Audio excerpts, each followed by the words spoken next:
தமிழ்நாடு காங்கிரஸ் கமிட்டியின் சார்பாகவும் காங்கிரஸ் மனித உரிமைத்துறையின் சார்பாகவும் எங்களது மாநில தலைவர் பெருந்தகையார் செல்வ பெருந்தகை அவர்களை பாஜக மாநில தலைவர் திரு அண்ணாமலை அவதூறாக பேசி அவரை கொச்சையாக ரவுடி என்று விமர்சித்து பேட்டியின் வாயிலாக தெரிவித்திருந்தார்.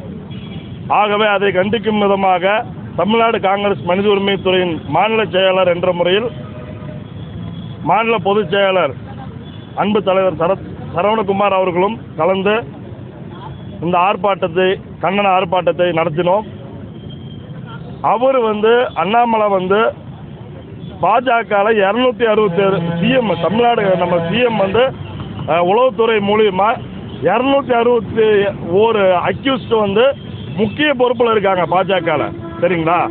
977 வழக்குகள் இருக்கு. மோடி அமித்ஷா இடையீடுபாடு போக்சோ கேஸை போய் அவருக்கு பதில் சொல்லுங்க. சரிங்களா?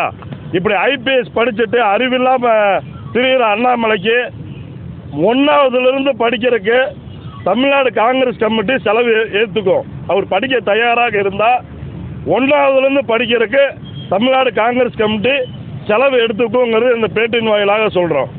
அவர் தயார் அப்படின்னா படிக்க வைக்கிறதுக்கு தயார். ஏன்னா ஐபிஎஸ் படிச்சுட்டு அவருக்கு அதுக்கு உண்டான அறிவு கிடையாது. யார்கிட்ட எப்படி பேசணும், இந்த விளம்பரத்துக்காக பேசுறது. சரிங்களா? காங்கிரஸ் ஒரு சுதந்திர போராட்ட கட்சி. அதில் பல தியாகிகள் தான் இருந்திருக்கும். யாரும் காட்டி கொடுத்துட்டு ஷூ தொடச்சிட்டு மன்னிப்பு கருதுன்னு கேட்டுட்டு அந்த மாதிரி ஒரு தலைவருக்கு இங்கே இல்லை. எல்லாம் தியாகிகள். சரிங்களா? அதனால் அவர் வாயை இதோடு அடக்கி கொள்ளணும். மன்னிப்பு கேட்க வேண்டும். பகிரங்க மன்னிப்பு கேட்க வேண்டும்.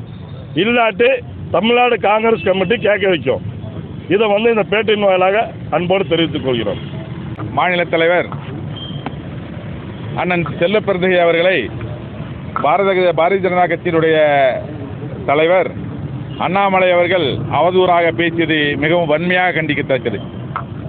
அண்ணாமலை அவர்கள் ஒரு ஐபிஎஸ் படித்தவரை போல செயல்படுவதில்லை.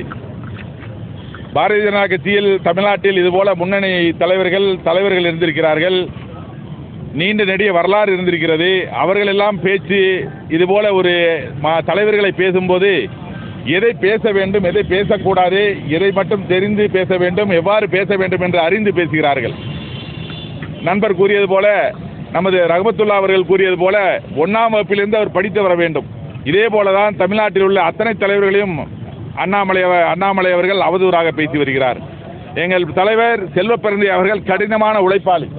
நீண்ட நெடுகாலமாக அவர் பொது வாழ்க்கையில் தன்னை ஈடுபடுத்திக் கொண்டு மிகவும் கடுமையாக உழைத்து வந்தவர். மிகவும் திறமைசாலி, மிகவும் பொறுப்பான ஒரு பதவிக்கு தகுதியான ஒருவரை எங்கள் அருமை தலைவர் ராகுல் காந்தி அவரை தேர்வு செய்து அனுப்பியிருக்கிறார். எங்கள் தலைவர் ராகுல் காந்தி அவர்கள் இன்று நாட்டில் உள்ள அனைவரையும் அளந்து வைத்திருக்கிறார். அதே போல இவர்களுடைய தலைவர் மோடி அவர்களையும் அளந்து வைத்திருக்கிறார். அதை நாம் பாராளுமன்றத்தில் கண்கூட பார்த்தோம். அப்பேற்பட்ட ஒரு தலைவர் நியமனத்தை எங்கள் மாநில தலைவர் செல்வ பெருந்தகை அண்ணன் அவர்களை அவதூறாக பேசுவதை அண்ணாமலை இதோடு நிறுத்திக் கொள்ள வேண்டும். அது மட்டுமல்ல, இதுவரை இன்று அவர் பேசியதற்காக மன்னிப்பு கேட்க வேண்டும். தொடர்ந்து அவர் காங்கிரஸ் கட்சியை அங்கே கை வைத்து இங்கே கை வைத்து காங்கிரஸ் கட்சியில் கை வைப்பாரானால் அதற்கான விளைவுகளை அவர் எதிர்காலத்தில் சந்திக்க வேண்டி இருக்கும். அண்ணாமலை அவர்கள் அவருடைய தகுதிக்கு தகுந்தாற் போல் பேச கற்றுக்கொள்ள வேண்டும் என்று நான் இறுதியாக கூறிக்கொள்கிறேன்.